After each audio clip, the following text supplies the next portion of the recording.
So that those are two really important words. I rank them right up there next to therefore. Every time you see therefore in the scripture, you need to look and figure out what are we talking about. It is there for some reason. What is the reason? Why is that there? What is it there for? Now, we're in verse 20 of First John chapter 5. I'm getting ready to finish up the whole letter. And now in verse 20, John says, "We know also that the Son of God has come and given us understanding." We talked a little bit last time, actually more than a little bit, but we talked about how it connects in to me an interesting way with why John wrote this letter. You recall that our understanding is he wrote in response to a heresy that was encroaching on the church. Now, I haven't said much about what is a heresy. So let's take a little quick journey into the definition here. Heresy is when, and in theology, heresy is about when a truth is bent or overlooked, or when a lie is injected into the belief system. Now, Gnosticism was, most people consider it the second heresy. The first heresy was Judaization, which said, in order to truly be a Christian, you had to, yes, accept Jesus, but you also had to follow the law as a Jew, as if you were a Jew, so that it was Jesus and the law. Can you see how that breaks with the truth? It bends the truth. In fact, that is a lie, because it's Jesus and nothing else. What Jesus did is he fulfilled the law. He didn't come to stand alongside the law. So now the second heresy is Gnosticism, and it's a very complicated, mystical, mysterious kind of thing. And one of the aspects of Gnosticism is that one of its primary teachings is you'll never be able to intuitively figure God and his system out. And so what happens then is people who are enlighten others. And you'll never be able to be enlightened without the input of the enlightened. I know, to me, I'm thinking, that's just, it seems like pure, unadulterated silliness to me. And it probably does to you. And the reason is, it is silliness. But in that time, for those people, it had an allure. I don't know if there are what I would consider true Gnostics today, but I occasionally run into people who their view of God and Scripture and our relationship to God is that it is a very complex thing, and you can't truly understand it without someone explaining it to you. Now, I don't mean the scriptures explaining it or commenting on themselves. I mean, some other person has to tell you what that means and what you ought to do about it. Kind of do sometimes, right? My clicker goes off like crazy when I encounter these people. My experience is a lot of these people who are who are kind of fit in this category. This is just my opinion and experience. So, but they leave me with the impression that they're the only one who can initiate. I mean, they're the only ones who got this enlightenment. I don't think that's...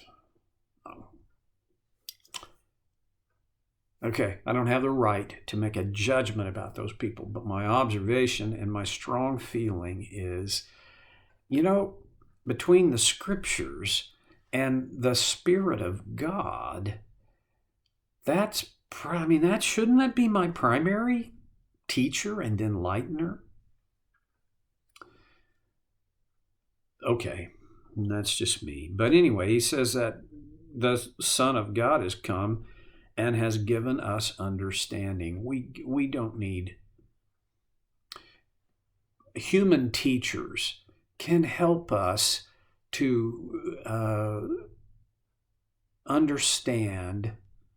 They can help us frame the truth. I think my role is to provoke people to think for themselves, explore for themselves, and hear from God and Scripture what His design is. Well, I want my primary source of understanding to be Jesus, through His Spirit, through His Word. And here it is, those two words, so that. Why? Why has the Son of God come and given us understanding? So that we may know Him who is true.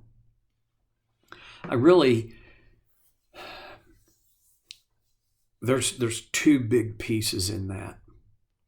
That is, that we may know, okay, and Him who is true. Let's look at that we may know. There's several different kinds of knowing. One is to have knowledge of. I know music. Honestly, gosh, I did it again, didn't I? Honestly? Okay. I know music. I love music and I studied music. I am not a master. Compare me with Yo-Yo Ma, and I'm like, I'm a kindergartner.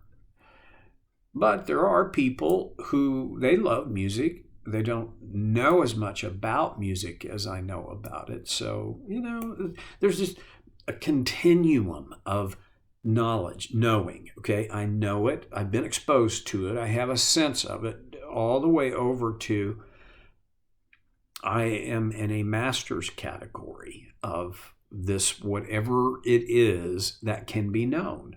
All right.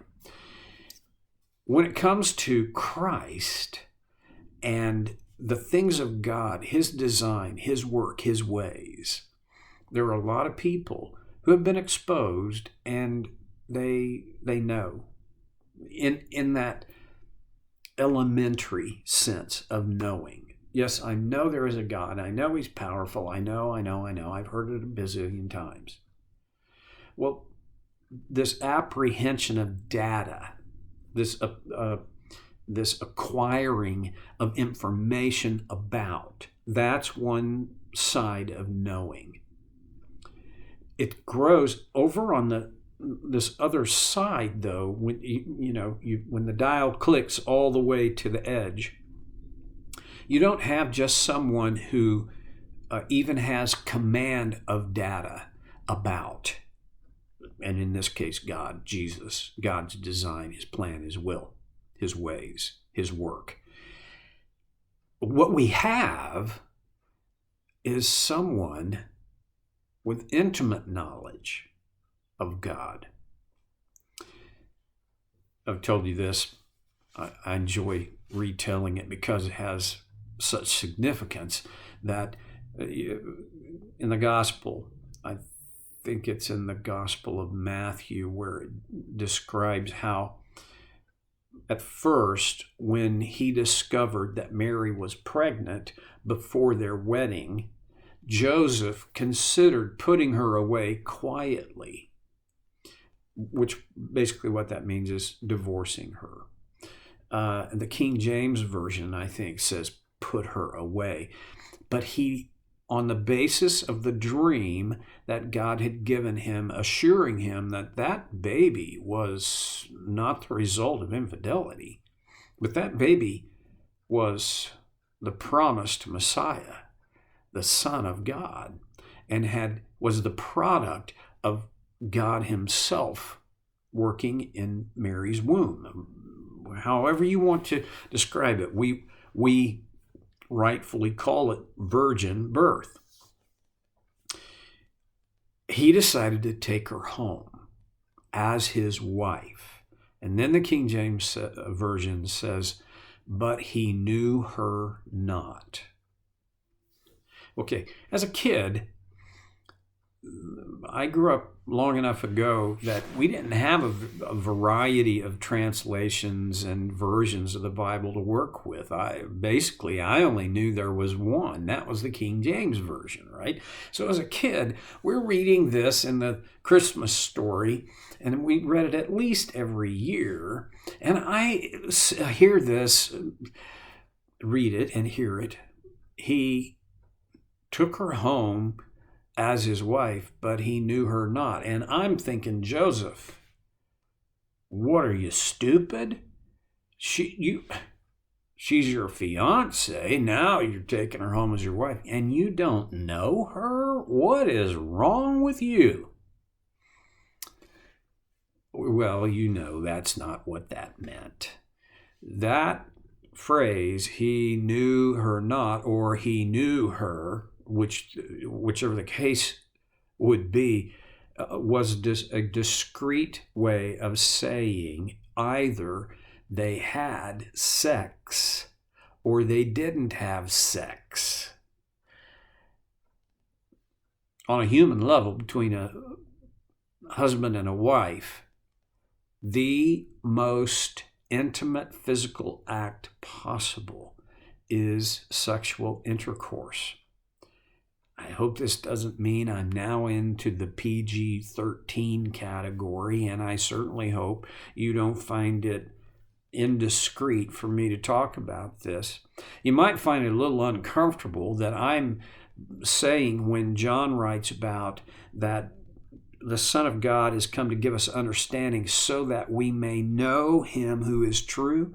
To know him, that is the same word that the King James Version uses for how Joseph did not have sexual intercourse, intimacy with Mary. This intimacy, that kind of deepest personal intimacy. Paul, in the book of Philippians in chapter 3, he cries out, I want to know Christ. This is the idea that he's talking about. I want this deepest of personal intimacies with Christ. I don't want to know about him. I want to know him. And God has done this amazing and wonderful thing for us. Through Jesus, he has given us understanding so that we may know him who is true, that we can have this deepest of personal intimacies with God. I find it, golly, to me, it is just mind-blowing that the creator and sustainer of all that there is wants this close, deep, personal intimacy with me so badly that he sent his one and only Son to make that possible. Now, that kind of deep personal intimacy, how does that occur? Accidentally? No. There's no way that kind of intimacy happens accidentally. It happens by intention. and if I can use the word, by effort. We partner with God to achieve his goal, that we would know him, the one who is true. Well, we'll come back next time to the one who is true on So Care with Stevie Boy.